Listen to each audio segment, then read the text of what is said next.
नमस्कार बच्चों, कैसे हैं आप सब। तो आज हम पढ़ेंगे अपने राजनीतिक विज्ञान के पहले अध्याय का दूसरा चरण।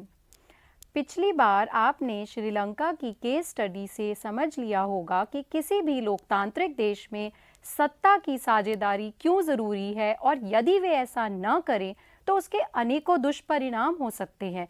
न केवल उस देश पर बल्कि बहुत बार दूसरे देशों पर भी उसका गहरा प्रभाव पड़ सकता है। तो आज हम एक और केस स्टडी पढ़ेंगे, एक ऐसे लोकतांत्रिक देश की जिसने सत्ता की साझेदारी को अपनाकर अपने देश में शांति और स्थिरता स्थापित की थी। आज हम पढ़ेंगे यूरोप के एक छोटे से लोकतांत्रिक देश बेल्जियम के बारे में। बेल्जियम आबादी और क्षेत्रफल में हरियाणा राज्य से भी कम है, परंतु इसके समाज की जातीय बनावट सरल नहीं है। तो आए पहले मैं आपको जातीय का अर्थ समझा देती हूँ। जातीय को अंग्रेजी में एथनिक कहते हैं। किसी भी जातीय समूह के सभी सदस्य मानते हैं कि उनकी उत्पत्ति समान पूर्वजों से हुई है और इसी कारण उनकी शारीरिक बनावट और संस्कृति एक जैसी है।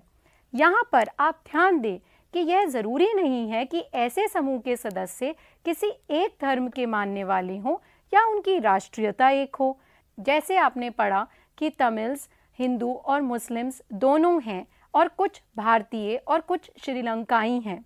उसी प्रकार बेल्जियम में दो भाषाई समूह प्रमुख हैं, फ्रेंच और डच।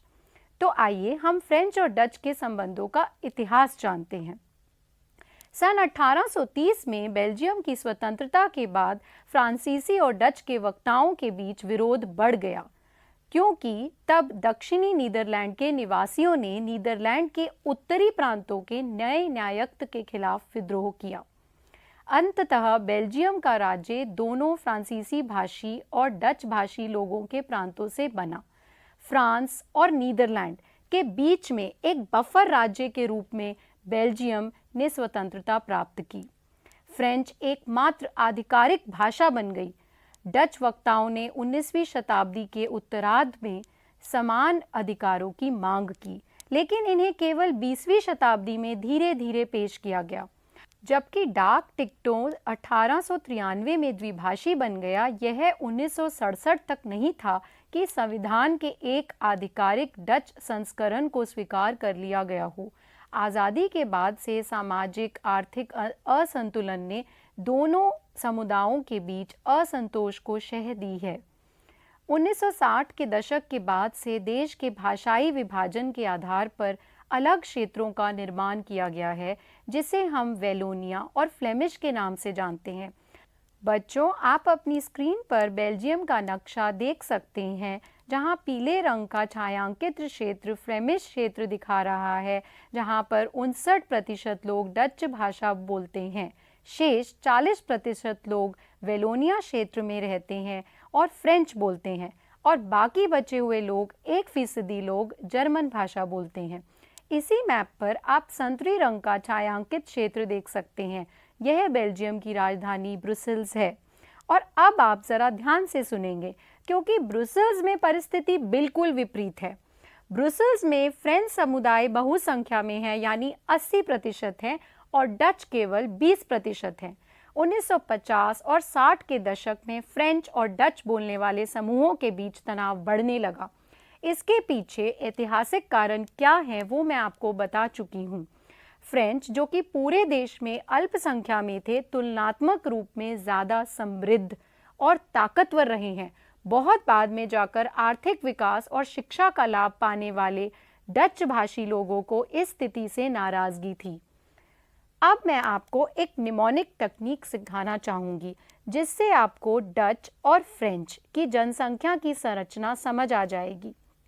बच्चे ज़्यादातर कंफ्यूज हो जाते हैं बेल्जियम और ब्रुसेल्स की जातीय संरचना को याद करने के लिए। अब देखिए अपनी स्क्रीन पर बेल्जियम शब्द के पहले दो लेटर्स अंग्रेजी भाषा में बी एंड ई। यहाँ पर डच अधिक संख्या में है और डच का फर्स्ट लेटर है डी। अब जब हम तीनों लेटर्स को ज्वाइन करेंगे तो एक मीनिंगफुल वर्ड बेड बन जाएगा। और अगर आपको यह टर्म बेड ध्यान रहेगी तो यह भी ध्यान रहेगा उसी से कि दूसरी कम्युनिटी फ्रेंच बेल्जियम में अल्पसंख्या में है और साथ ही आपको पता है कि ब्रुसेल्स में स्थिति बिल्कुल विपरीत है। तो अब आप तुलना कर सकते हैं बेल्जियम और श्रीलंका की परिस्थितियों की।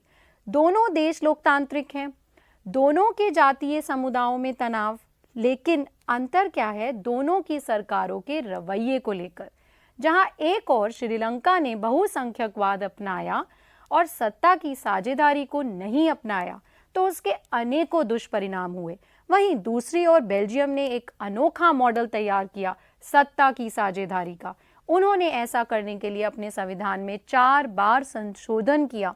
1970 और 1993 के बीच उन्होंने क्षेत्रीय अंतरों और सांस्कृतिक विविधता को स्वीकार किया। उनका ऐसा करने के पीछे यह उद्देश्य था कि किसी भी नागरिक को बेगानापन का एहसास ना हो और सभी मिलजुल कर रह सकें।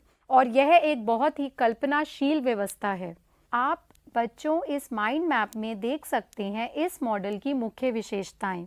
सबसे पहली विशेषता यह थी कि डच और फ्रेंच भाषी मंत्रियों की संख्या दोनों ही सरकारों यानी कि केंद्र और राज्य सरकार में समान रहेगी। कुछ विशेष कानून तभी बनेंगे जब दोनों भाषाई समूह के सांसदों को बहुमत उसके पक्ष में होगा। इस प्रकार किसी एक समुदाय के लोग एक तरफा फैसला नहीं कर पाएंगे। केंद्र सरकार की अनेक शक्तियां देश के 2 इलाकों की क्षेत्रीय सरकारों को सुपुर्द कर दी गई, यानी राज्य सरकारें केंद्रीय सरकार के अधीन नहीं हैं। ब्रुसेल्स में अलग सरकार है और इसमें दोनों समुदायों का समान प्रतिनिधित्व के इस प्रस्ताव को स्वीकार किया, क्योंकि डच भाषी लोगों ने केंद्रीय सरकार में बराबरी का प्रतिनिधित्व स्वीकार किया था। केंद्रीय और राज्य सरकारों के अलावा एक तीसरे स्तर की सरकार भी काम करती है, यानी कि सामुदायिक सरकार। इस सरकार का चुनाव एक ही भाषा बोलने वाले लोग करते हैं।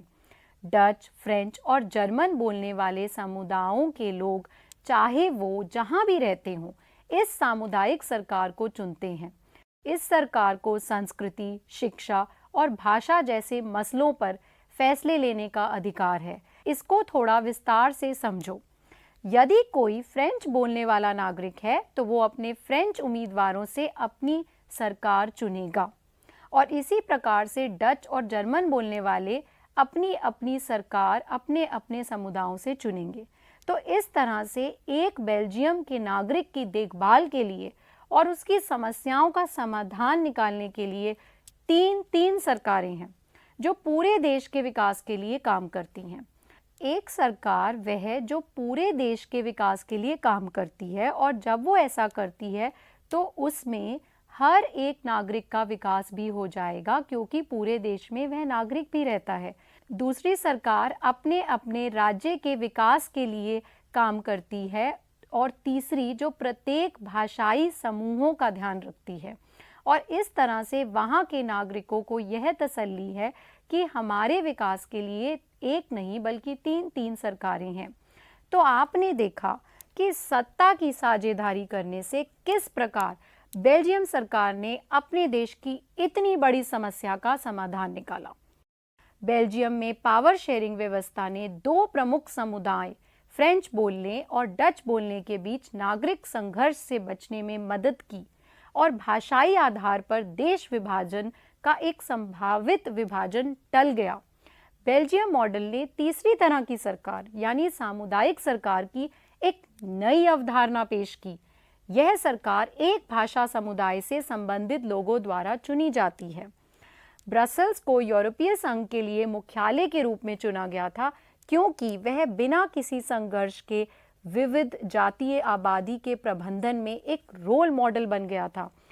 यूरोपीय संघ ने एक बड़े पैमाने पर यूरोप के विभिन्न देशों को अपनी समस्याओं का समाधान निकालने के लिए एकत्रित किया, तो यह स्वाभाविक है कि ऐसे देश को उसका मुख्यालय बनाएं जिसने अपनी जातीय समुदायों में शांति स्थापित करने के लिए एक बेहतरीन सत्ता की साझेदारी का मॉडल पेश करके सफलता हासिल की। हमें बेल्जियम और श्रीलंका की कहानियों से यह सीख मिलती है कि ऐसे समाज में शांति और स्थिरता लाने का सबसे अच्छा तरीका सत्ता की साझेदारी है, जहां जातीय भाषाई विविधता की विशेषता हो, विभिन्न समूहों के बीच शक्ति साझा करना हो, उन्हें निर्णय लेने की प्रक्रिया में शामिल करना हो। इस तरह की शक्ति साझा करने की व्यवस्था समाज में संघर्ष की संभावनाओं को कम कर देगी। हम यह भी सीखते हैं कि शक्ति साझाकरण लोकतंत्र की भावना है, क्योंकि यह लोकतंत्र को अच्छी तरह स्थापित करने में मदद करती है।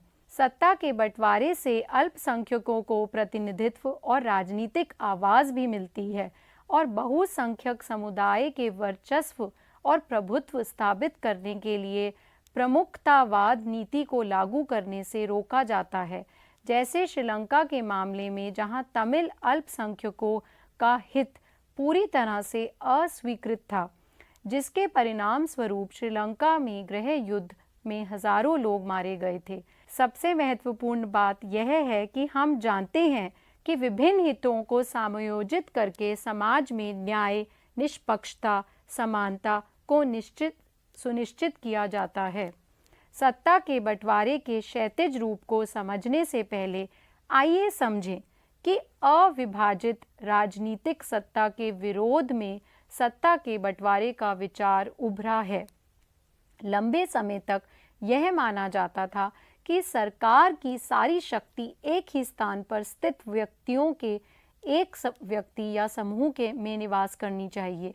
यह महसूस किया गया कि यदि निर्णय लेने की शक्ति तितर-बितर हो जाती है तो निर्णय लेना और उन्हें लागू करना संभव नहीं होगा। लेकिन ये सभी धारणाएं डेमोक्रेसी के उद्भव के साथ बदल गई हैं।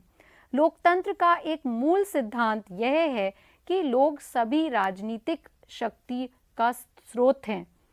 लोकतंत्र में लोग स्वशासन की संस्थाओं के माध्यम से स्वयं पर शासन करते हैं। एक अच्छी लोकतांत्रिक सरकार में हमारे समाज में मौजूद विविध समूहों और विचारों को उचित सम्मान दिया जाता है। जन नीतियों को आकार देने में हर किसी की आवाज़ होनी चाहिए। इसलिए यह इस प्रकार है कि हमारी लोकतांत्रिक राजनीतिक शक्ति में यथासंभव अधिक से अधिक नागरिकों के बीच वितरित किया जाना चाहिए। अब हम पढ़ेंगे सत्ता के साझेदारी के विभिन्न रूप। बच्चों, आप अपनी स्क्रीन पर एक लाइन देख सकते हैं। यह लाइन हॉरिजॉन्टल लाइन है, जिसको हम हिंदी में क्षैतिज भी बोलते हैं।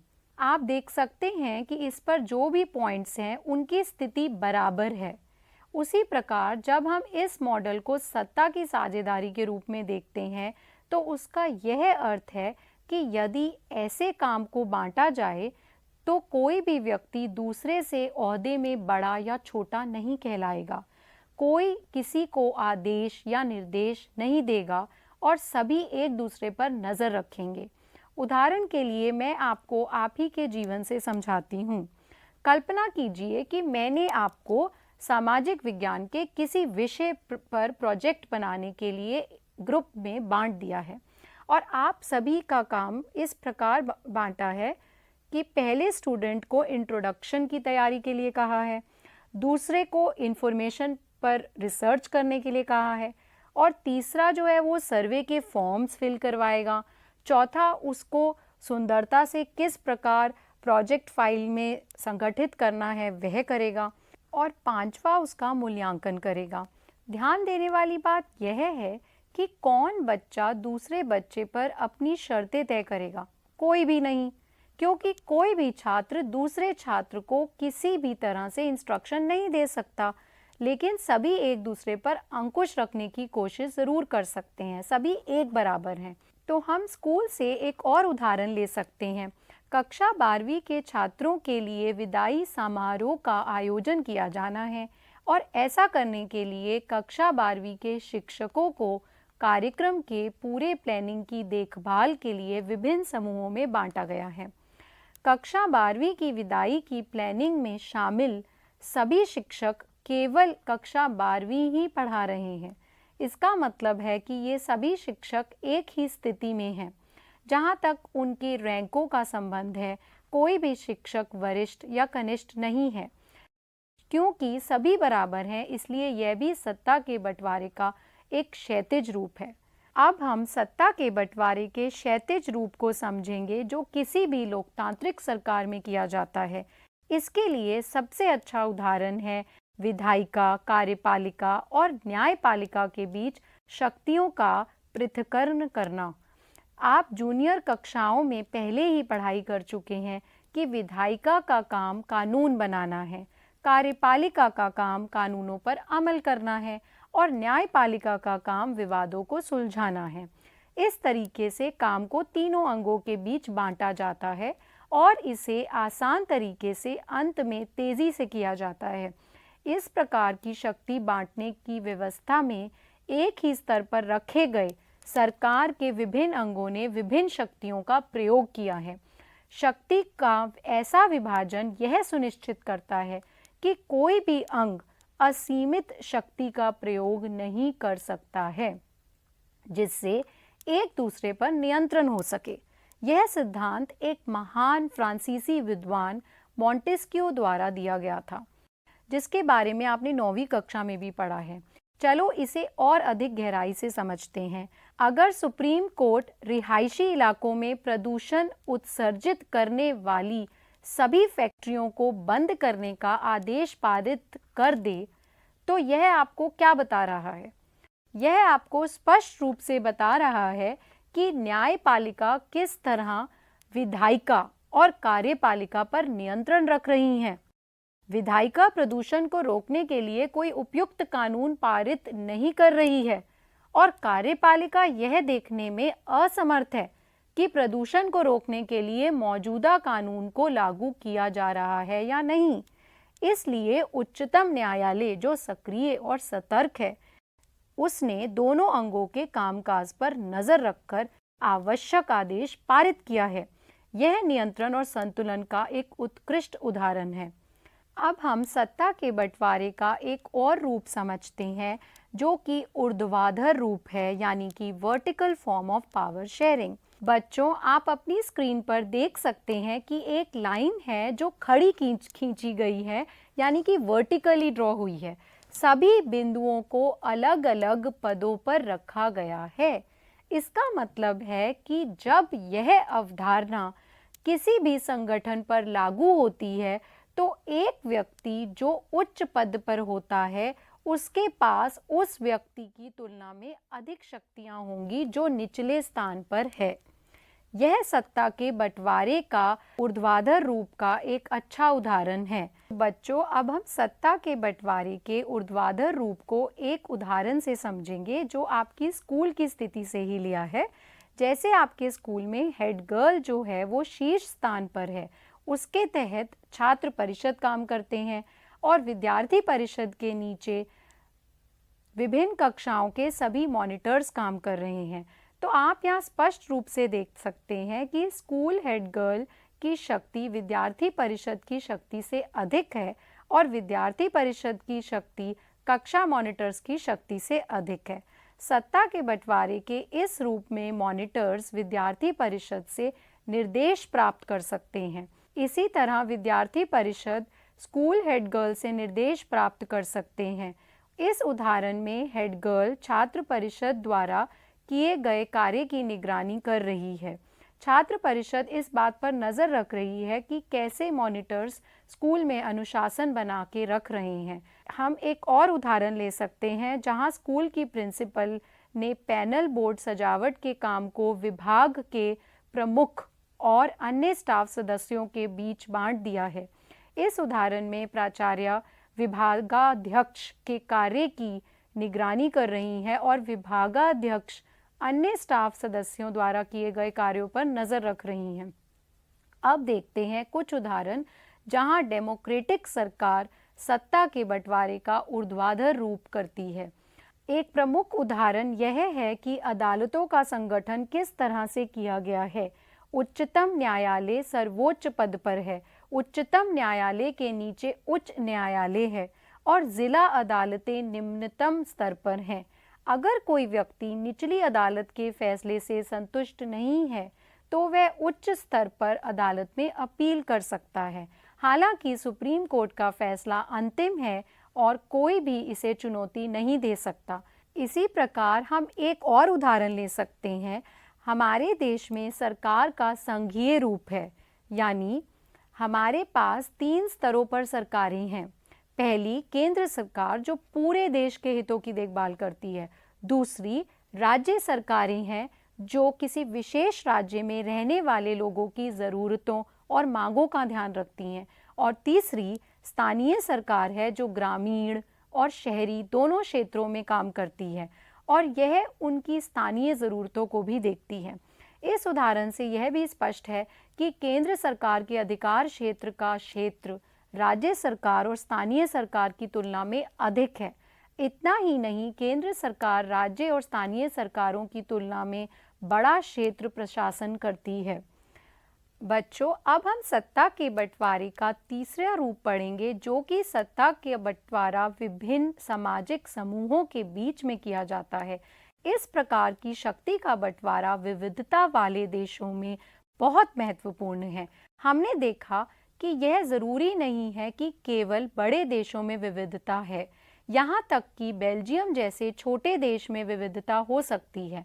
आप पहले ही इस अध्याय में पढ़ चुके हैं कि बेल्जियम ने सत्ता का बंटवारा किस प्रकार किया कि 2 भाषाई समूहों के बीच की समस्याओं का हल करने में वह सक्षम हो गया, जो कि फ्रांसीसी और डच के बीच में किया गया। बेल्जियम की सामुदायिक सरकार सत्ता के बंटवारे का एक बहुत अच्छा उदाहरण है, जो विभिन्न भाषाई समूहों के बीच किया जाता है।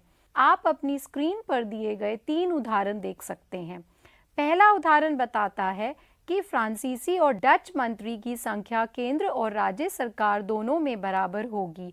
इसलिए इससे यह बहुत स्पष्ट है कि सरकार यह कैसे सुनिश्चित कर रही थी कि दोनों समुदायों को यह महसूस नहीं करना चाहिए कि उनकी अच्छी तरह से देखभाल नहीं की जा रही है। फ्रांसीसी और डच दोनों समुदायों को लगा कि सरकार में उनके प्रतिनिधि हैं जो उनकी ज़रूरतों और आकांक्षाओं का ख्याल रख सकते हैं। दूसरा उदाहरण हमारे अपने देश से लिया गया है कि हमारे देश में विभिन्न भाषाई समूह कैसे संतुष्ट रह सकते हैं। आपको जानकर हैरानी होगी कि हमारे देश में 2 राजभाषा हैं, जो कि हिंदी और अंग्रेज़ी है। अंग्रेज़ी एक विदेशी भाषा है, लेकिन तब भी इसे राजभाषा का दर्जा मिला क्योंकि दक्षिण भारतीय राज्यों की यही मांग थी। इतना ही नहीं, और भी कई